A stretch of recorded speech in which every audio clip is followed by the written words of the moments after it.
আসমানের দিকে দুইটা হাত বাড়াইয়া দিয়া চোখ দিয়ে ঝরঝর ঝরঝর করে পানি ঝরায়। আর মালিককে ডাক দিয়া কয়, মালিক, তোমার মতো মালিক যার আছে, তুমি জানো আমি সকালবেলা খেয়ে বের হয়েছি, বিকালবেলা কি খাবো এমন খাদ্য আমার ঘরেও নাই, আমার কাছেও নাই। কারণ আমি জানি তুমি তোমার মতো মালিক আমার আছে, তুমি তো আমাকে খাওয়াও।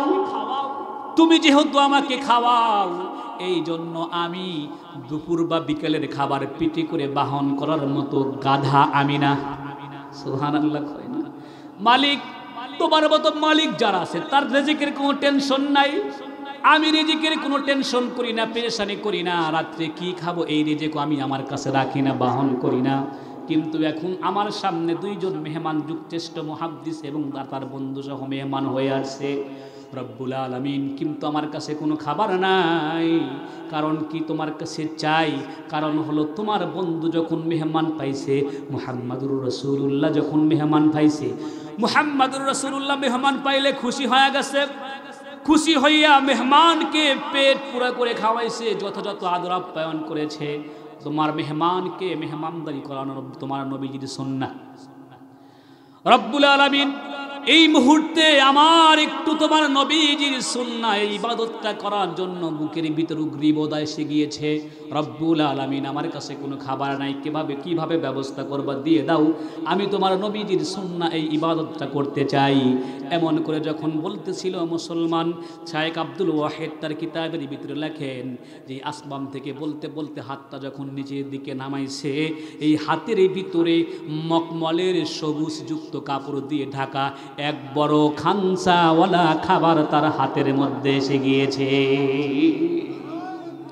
খানসাওয়ালা খাবার যখন খানসা ভর্তি খাবার যখন তার হাতের ভিতরে আসছে, আসার পরে এই কাপড়ের মকমলের কাপড় দস্তরখানটা খাবারের উপর থেকে উঠাইলো। উঠানোর পরে ডাক দিয়া কয়, এরে আব্দুল ওয়াহিদ, এই যে নাও, তুমিও খাও, তোমার বন্ধুকে খাওয়াও। আব্দুল ওয়াহিদ লেখে, এখনো এই খাবারের গোশতের ভিতর থেকে গরম ধোঁয়া বের হয়, এই রুটির ভিতর থেকে গরম ধোঁয়া বের হইতেছে। ঠিক এমন সময় আব্দুল ওয়াহিদ দুইজন এবং তার বন্ধু এই দুইজনে মিলে পেট পুরা করে খাইলো। খাদ্যের উপরে সুন্দর একটা পানির পাত্র, স্বচ্ছ পানির পাত্র দেখা যায়। খাচ্ছে, পানি খাচ্ছে আর খাবার খাচ্ছে। শায়েখ আব্দুল ওয়াহিদ এবং তার বন্ধু পরামর্শ করতেছে, এই খাবার মনে হয় দুনিয়ার কোনো খাবার না, জান্নাতের খাবার মনে হয় আমরা খাইতেছি। জান্নাতের খাবার খাইতেছি, এত সুন্দর খাবার এই দুনিয়াতে কোনোদিন দেখি নাই, খায়ও নাই। জান্নাতের খাবার বুঝি আমাদের কাছে বোকা বান্দা দিয়েছে। এমন করে যখন বলতেছে, বোকা গোলাম ডাক দিয়ে কয়, এরে আব্দুল ওয়াহিদ, এই যে খাবার খাইতেছো, এই খাবার খেয়ে আবার এটা ভেবো না এটা জান্নাতের খাবার এবং জান্নাতের পানি, এটা ভাবার সুযোগ কিন্তু নাই। সুবহানাল্লাহ। শায়েখ আব্দুল ওয়াহিদের ভিতরে আরো একটা চিন্তা বের হয়ে গেল, চিন্তা যুক্ত হয়ে গেল। এত সুন্দর খাবার দুনিয়াতে কোনোদিন দেখিও নাই, খায়ও নাই। এত সুন্দর খাবার, স্বচ্ছ পানি দুনিয়াতে কোনোদিন খাই নাই, আবার এত সুন্দর স্বচ্ছ পানি দুনিয়াতে কোনোদিন দেখিও নাই। তাহলে এই পানিটা জান্নাতের না কোথার, জান্নাতের খাবার না কোথাকার খাবার, এটা আবার কিভাবে বলে?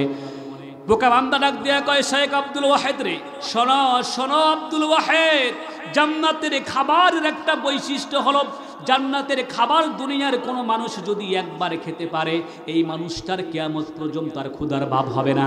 জান্নাতের এক পেয়ালা পানি যদি কোনো মানুষ দুনিয়াতে খেতে পারে রে, ওই মানুষটার কিয়ামত পর্যন্ত আর কোনো সময় পানির পিপাসা লাগবে না।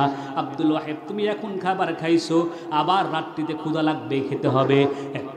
এখন পানি পান করছো, আবার রাত্রিতে কিছুক্ষণ পরে পানি পান করা বুকের তৃষ্ণা লেগে যাবে, আবার তোমাকে পানি পান করতে হবে। এই খাদ্যটা, এই পানিটা কিন্তু জান্নাতের খাবার নয়, এটা একটা জায়গা, সংরক্ষিত জায়গার খাবার। এটা বলার পরে বোকা গোলামকে ডাক দিয়া কয়, আল্লাহর গোলাম, হে আল্লাহর বান্দা, তাহলে এই খাবারটা, এই পানিটা কোত্থেকে আসছে একটু দয়া করে বলো না দেখি। এই গোলাম বলে, সামনে আসো বা পরে বসো, তোমাকে বলতেছি কোথার থেকে খাবার আসছে। আপনারা একটু ওয়েট করেন, আমি একটু আরো সামনের দিকে আগায়া যাই। আমরা ঈমান আনছি, কিন্তু ঈমান আনার পরে আমাদের জবানের ভিতরে ঈমান, আমাদের জবানে ঈমান, ভিতরে আমাদের ইলম নাই, ঠিক কিনা বলেন? ভিতরে আমল নাই, আমাদের ভিতরে জিহ্বায় কালেমা কার জিহ্বাই নাই। এখানে এই কালেমা কার জিহ্বাই নাই বলেন? সবাই কালেমা পারি না? লা ইলাহা ইল্লাল্লাহ মুহাম্মাদুর রাসূলুল্লাহ, এটা পারি কি পারি না সবাই? আমরা সবাই কিন্তু পারি, কিন্তু কালেমা পড়ি কিন্তু নামাজ পড়ি না, ঠিক কিনা? কালেমা পড়ি কিন্তু নামাজ পড়ি না। কিন্তু আল্লাহ তাআলা বলে কি, কয় যে এই যে কালেমা বা এই ঈমান যে আমরা এনেছি, কালেমা পড়েছি। আমার বাবা মুসলমান ছিল, সে আমারে শিখাইছে আল্লাহ আল্লাহ বলো। আমার মা মুসলমান ছিল, কথা শিখছি, সে পড়ে দিয়েছে লা ইলাহা ইল্লাল্লাহ মুহাম্মাদুর রাসূলুল্লাহ। আমি মার মুখ থেকে বাবার মুখ থেকে শুনে শুনে শিখে শিখে মুসলমান হয়েছি, কালেমা মুখস্থ করেছি। এই জন্য আজাম দিলে, মসজিদে আজাম দিলে আমাদের নামাজের দিকে যাওয়ার ইচ্ছা হয় না। কিন্তু এই কালেমার জন্য যারা নিজের সব কিছুই বিসর্জন দিয়েছে, তারপরে কালেমা পড়ছে, আবার এই কালিমার জন্য কেউ জিহ্বায় পেরাক লাগাইছে, এই কালিমার জন্য নিজের সব সম্পত্তি শেষ করে দিয়েছে, এই কালিমার জন্য আগুনের ভিতরে শুয়ে থাকতে হয়েছে, এই কালিমার জন্য পেটের উপর পাথর বাঁধতে হয়েছে, এই কালিমার জন্য কেউ কেউ বারবার বিক্রি হয়ে মুহাম্মাদুর রাসূলুল্লাহর কাছে এসে কালিমা পড়েছে। তাদের কালিমার বড় দাম। এইরকম একটা মানুষ, বুখারী শরীফের ভিতরে একটা লম্বা হাদিস এসেছে। এই হাদিস পড়ার পরে আমি অন্যদিকে যাব। এই হাদিস আছে লম্বা হাদিস। বাহরাইন, পূর্ব বাহরাইন, পূর্ব আরব, বর্তমান এটাকে বলা হয় বাহরাইন। আমাদের বাংলাদেশি ভাইরা ওখানে গিয়ে কাজ করে, অনেকে যায় না। এই বাহরাইন, পূর্ব বাহরাইন, এখানে একজন মানুষ, তার নাম হলো হাইয়ান। এই হাইয়ান উনি এখনও মুসলমান হন নাই। উনি কিতাবাদি পড়ছেন, তাওরাত কিতাব বা বিভিন্ন কিতাব টেতাব পড়ে উনি একটা সিদ্ধান্ত উপনীত হয়েছে, মদিনাতে একজন মানুষ আছেন, তার নাম মুহাম্মদ, তার বাবার নাম আব্দুল্লাহ, তার কাছে আসমানি গ্রন্থ ঐশী বাণী আসে আল্লাহর পক্ষ থেকে। এইটা ভেবে উনি এই 1500 কিলোমিটার রাস্তা অতিক্রম করে সফর করে সেখানে গিয়েছে। যাওয়ার পরে ওখানে গিয়ে জিজ্ঞাসা করছে, কথা বলতেছেন, দুজন কথা বলতেছেন, আপনার নাম মুহাম্মদ? জি আমার নাম মুহাম্মদ। আপনার নাম, আপনার বাবার নাম আব্দুল্লাহ? জি আমার বাবার নাম আব্দুল্লাহ। আপনি কোথা থেকে আসছেন? আমি পূর্ব বাহরাইন থেকে এসেছি, আমি অমক গোত্রে থেকে এসেছি। বলে এইটা যখন বলছে, মুহাম্মদ রাসূলুল্লাহ সঙ্গে সঙ্গে বলতেছেন, অমক গোত্রের আবুল কায়েস, এই গোত্রের অমুকে যে বড় ব্যবসা করতো, ওই লোকটা কেমন আছে? সুবহানাল্লাহ। ওই লোকটা কেমন আছে? কয় আলহামদুলিল্লাহ ভালো আছে। কয় ওই আবুল কায়েস গোত্রের যে সর্দার, মুনজির সর্দার কেমন আছে? কয় আলহামদুলিল্লাহ সেও ভালো আছে। বেশ কিছু মানুষের নাম ধরে ধরে মুহাম্মদ রাসূলুল্লাহ জিজ্ঞাসা করতেছেন কেমন আছে। এটা একটা সুন্নাহ। বাড়িতে কেউ আসছে, রাস্তায় কাউকে দেখছেন, জিজ্ঞাসা করছেন তোমার বাবা কেমন আছে, তোমার মা কেমন আছে, তোমার ভাই কেমন আছে। এটা সুন্নাহ, এটা জিজ্ঞাসা করা সুন্নাহ, নবীজিরই সুন্নাহ এটা। তো জিজ্ঞাসা করছে যে অমক অমক অমক কেমন আছে, তোমার গোত্রের মুনজির সর্দার কেমন আছে।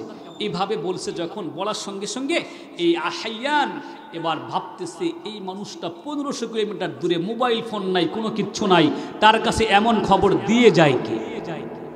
এমন খবর দিয়ে যায় কে? নিঃসন্দেহে বিশ্বস্ত আত্মা জিবরাইল আমিন ছাড়া কেউ আসে না। তো জিবরাইল আমিন যেহেতু কাছে আসে, ইনি আসলেই আল্লাহর পক্ষ থেকে নবী, এর হাতে কালিমা পড়ে মুসলমান হব, আর দেরি হয় না। সুবহানাল্লাহ। হাইয়ান বলছে আমাকে কালিমা পড়ায় দেন, লা ইলাহা ইল্লাল্লাহ মুহাম্মাদুর রাসূলুল্লাহ। কালিমা পড়ছে, মুসলমান হয়ে গেছে।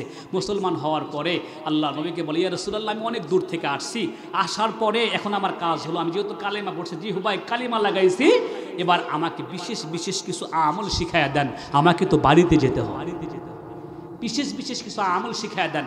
মুহাম্মদ রাসূলুল্লাহ কাছে বসায়া মুহাব্বতের সাথে আমল শিখায় দেয়। কি শিখায়? ভাই তাড়াতাড়ি করে ওযুটা সুন্দর করে শিখায়া দেয়, নামাজ পড়াটা শিখায়া দেয়, 2-4টা সূরা শিখায়া দেয়। শিখানো হয়েছে, মোটামুটি শিখানো হয়েছে। এবার বলতেছে তুমি বাড়িতে যাও। এই হাইয়ান রাদিয়াল্লাহু তাআলা আনহু এই আবার 1500 কিলোমিটার রাস্তা সফর করে তার পূর্ব এই বাহরাইনে চলে আসছে। বাহরাইনে আসার পরে, বাহরাইনে যখন আসছে, আসার পরে দেখতেছেন এখানে এসে, তো এখানে এই বাহরাইনে তো কোনো মুসলমান নাই, কালিমাওয়ালা কেউ আছে কি ওখানে? কেউ নাই। শুধুমাত্র একজন কালিমাওয়ালা, তিনি হলেন হাইয়ান রাদিয়াল্লাহু তাআলা। এই কালিমা যে পড়ছে আর যে কালিমা পড়ে নাই, এই দুজন কি এক সমান হতে পারে নাকি? কথা বলেন, এক সমান হতে পারে? নিঃসন্দেহে হতে পারে না। তো এই বাহরাইনে এসে এখন যদি বলে আমি মুসলমান, কথাটা বলতেও লজ্জা লাগবে। আর পরিচয় যদি দেয় আমি মুসলমান, তাহলে ওনাকে বাঁচাবে কেউ? কথা বলেন, কেউ বাঁচাবে? বাঁচাবে না। তো ইমাম তো আনছে, ইমানের স্বাদ তো আলাদা।